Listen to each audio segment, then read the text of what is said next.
Hello friends, मैं हूं आपका दोस्त सुरेश सम्यक साइको वेलनेस सेंटर की ओर से आप सभी का स्वागत करता हूं। दोस्तों, आज हम नए विषय के बारे में जानेंगे और उस विषय का नाम है बिलीफ्स और सम्यक थेरेपी, यानी कि मान्यताएं और सम्यक थेरेपी। दोस्तों, ये मान्यता क्या है और इसकी हमारे जीवन पर कैसी असर होती है और हमारे विचार, हमारे इमोशन और हमारे वर्तन पे इसकी किस तरह के असर देखने को मिलती है, इसके बारे में हम जानेंगे। उससे पहले मैं आपको भगवत गीता का एक प्रश्न याद दिला दूं, जो अर्जुन श्री कृष्ण भगवान को पूछते हैं।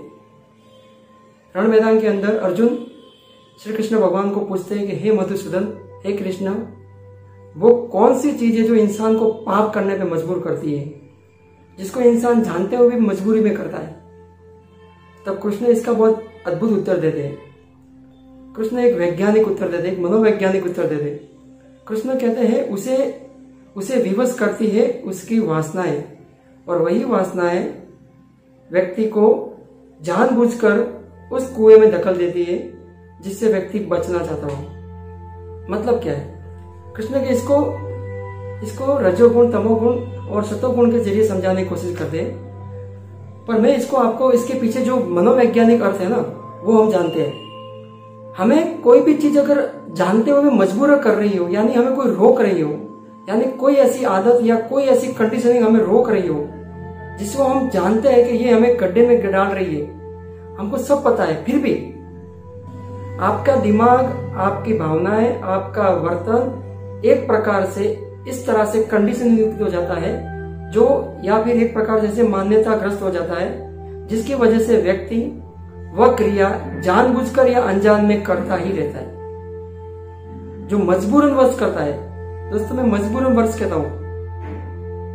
इसका मतलब क्या है कि व्यक्ति किसी ना किसी चीज से बंधा हुआ होता है, यानी कौन सी चीज है जो इसको बांधती है, कौन सी ऐसी चीज है जो इसे छुड़ा नहीं पाती, जिसकी वजह से व्यक्ति अपने आप को विवश, मजबूर और लाचार बना देता है। इसके सामने जो हो रही घटनाओं को भी नजरअंदाज करने को विवश हो जाता है। जैसे कोई अल्कोहल वाला व्यक्ति हो, उसे सब कुछ पता होता है कि दारू पीने से शरीर में नुकसान होगा, परिवार में इज्जत नहीं रहेगी, समाज में कोई गिनेगा नहीं, और हर तरीके से नुकसान हो रहा है, आर्थिक नुकसान हो रहा है, फिर भी उसे वो विवश कर रहा है।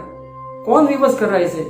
विवश कर रही है उसकी जो आदत है, विवश कर रही है उसकी जो मान्यता है, विवश कर रही है उसकी जो कंडीशन युक्त क्रियाएं जो हो गई है वह।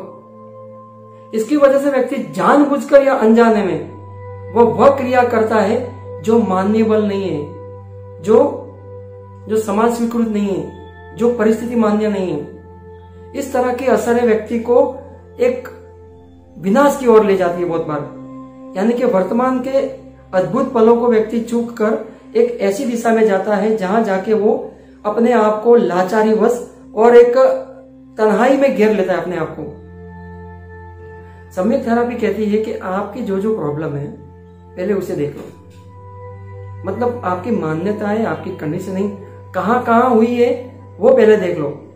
ज्यादातर कंडीशनिंग हमारी 3 धाराओं में होती है, एक होती है वर्तन में, एक होती है इमोशन में और एक होती है विचारों में।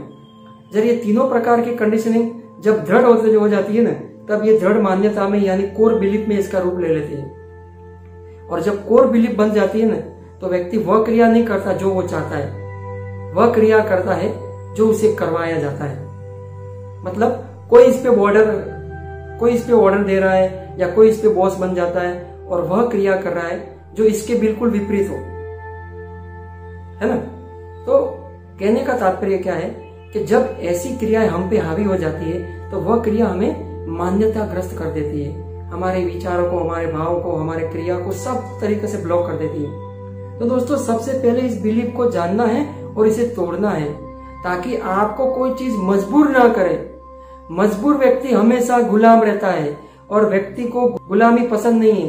अगर आपको गुलामी पसंद नहीं है तो अपनी जो मानसिक जो मान्यताएं बनी हुई है उसे अभी के अभी तोड़ो, अभी के अभी इसमें से बाहर निकलो।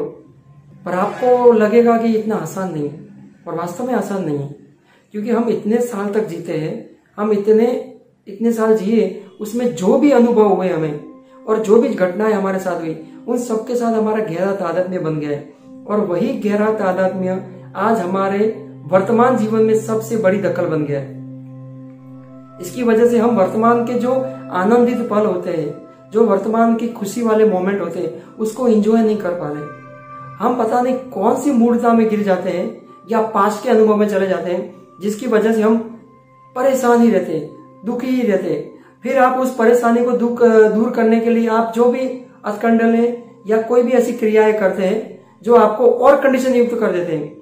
जैसे व्यक्ति को दुख होता है तो वो क्या करता है, या तो शराब पिएगा या तो ऐसी कोई आदतें अपना लेगा जिसको उसको खुशी मिल रही हो, जबकि वो खुशी आपको टेम्परली परेशानी में लेकर जाएगी। दोस्तों, इस प्रकार के सॉल्यूशन नहीं होते हैं। इस प्रकार से सॉल्यूशन करने जाओगे तो आप दूसरी आदतों को निमंत्रण दे बैठोगे। इससे बेटर ये है कि आप उन आदतों से छुटकारा पाने के लिए पहले जो आपकी जो आदत है उसे देख लो, उसे जांच लो। सम्यक थेरेपी कहती है कि आप उसे जिसे देखने लगने हो ना, तो आपको सतर्कता पता चल जाती है, आपके अंदर एक सतर्कता आ जाती है, आप अलर्टनेस हो जाते हो कि हाँ अभी ये मेरी कंडीशनिंग बन रही है तो इसको मुझे तोड़ना है। अगर बन गई है तो इसे तोड़ना है, और अगर भविष्य में ना बने तो उसके लिए मैं अलर्ट रहता हूं। क्योंकि आपकी कोई भी कंडीशनिंग आपके वर्तमान को ढक देती है, और जो व्यक्ति वर्तमान में ढका हुआ रहता है वो कभी आनंदित नहीं हो सकता।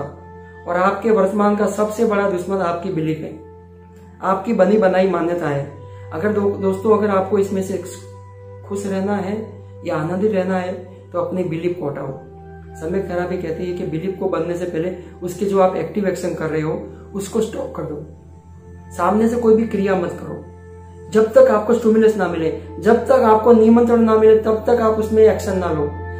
बिना निमंत्रण के आपको कहीं जाना भी नहीं चाहिए, ऐसा मानते भी है। तो अगर हम बिना स्टिमुलस के हम एक्शन कैसे कर देते हैं, रिस्पॉन्स कैसे दे देते हैं? यही हमारी मान्यता को दृढ़ कर देता है, यही हमारी कोर बिलीफ को अपने अंदर मजबूती दे देता है, जिसकी वजह से हम उसके गुलाम बन जाते हैं। फिर वही एक्टिव एक्शन के अंदर compare, demand, judgement, blame, diagnosis, ये सब चलता ही रहता है। तो दोस्तों इन सब से छूटना है तो पहले देखो, उसके अंदर एक्टिव एक्शन ना करो।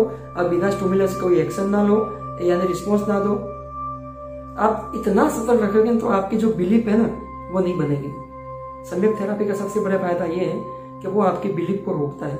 ऑलमोस्ट आपको पता नहीं आपकी हर चीज बिलीफ हो रही है। सुबह से लेकर शाम तक आप हर जो भी क्रियाएं कर रहे हैं उसमें आप कंडीशन युक्त हो रहे हैं, उसमें आप मान्यता बना रहे हैं। जैसे कि सुबह में 7 बजे उठते आपको पहले ब्रश करने की आदत हो जाती है। अभी आपको पता नहीं कि ब्रश क्यों कर रहे हो। ऑलमोस्ट बहुत बार ऐसा लगता है कि ये 7 बजे क्यों, 8 बजे क्यों, हम जैसे उठते ही सब क्यों कर रहे हैं। ये बहुत बार ऐसा कंडीशनिंग युक्त हो जाता है जो हमें नहीं पता चलता बहुत बार। तो ये इस तरह की कंडीशनिंग युक्त हमें बहुत बार विवश कर देती है। जैसे अगर दोपहर में आपको 1 बज जाए तो भूख लग जाती है। 1 बजना और भूख लगना, इससे क्या कनेक्शन है? भूख तो एक स्वाभाविक क्रिया है, हमारा नेचुरल प्रक्रिया है, पर 1 बजते ही आपका भूख दौड़ चालू हो जाता है। मतलब क्या है, आपको 1 बजे के साथ कंडीशनिंग हो गया है, और वही कंडीशनिंग आपका नेचुरल नहीं है सर, इननेचुरल हो गया है। इसे देखो, इसे जानो, इसे पड़ताल करो, ताकि आप इस कंडीशनिंग में से जल्दी से बाहर आ सके। तो पहले आपको क्या करना है, जो भी क्रिया है उसे सिर्फ देखना है, और उसको देखते ही आपको पता चल जाएगा कि जो हमारी क्रिया हमारे साथ हो रही है उसको मैं कैसे स्टॉप करूं। तो स्टॉप करने के लिए आपको सबसे अच्छा तरीका क्या है कि आपको बिना निमंत्रण के, यानी बिना स्टिमुलस के कोई एक्शन नहीं देना है। इतना आप करने लगोगे तो आप सीधा अलर्ट हो जाओगे।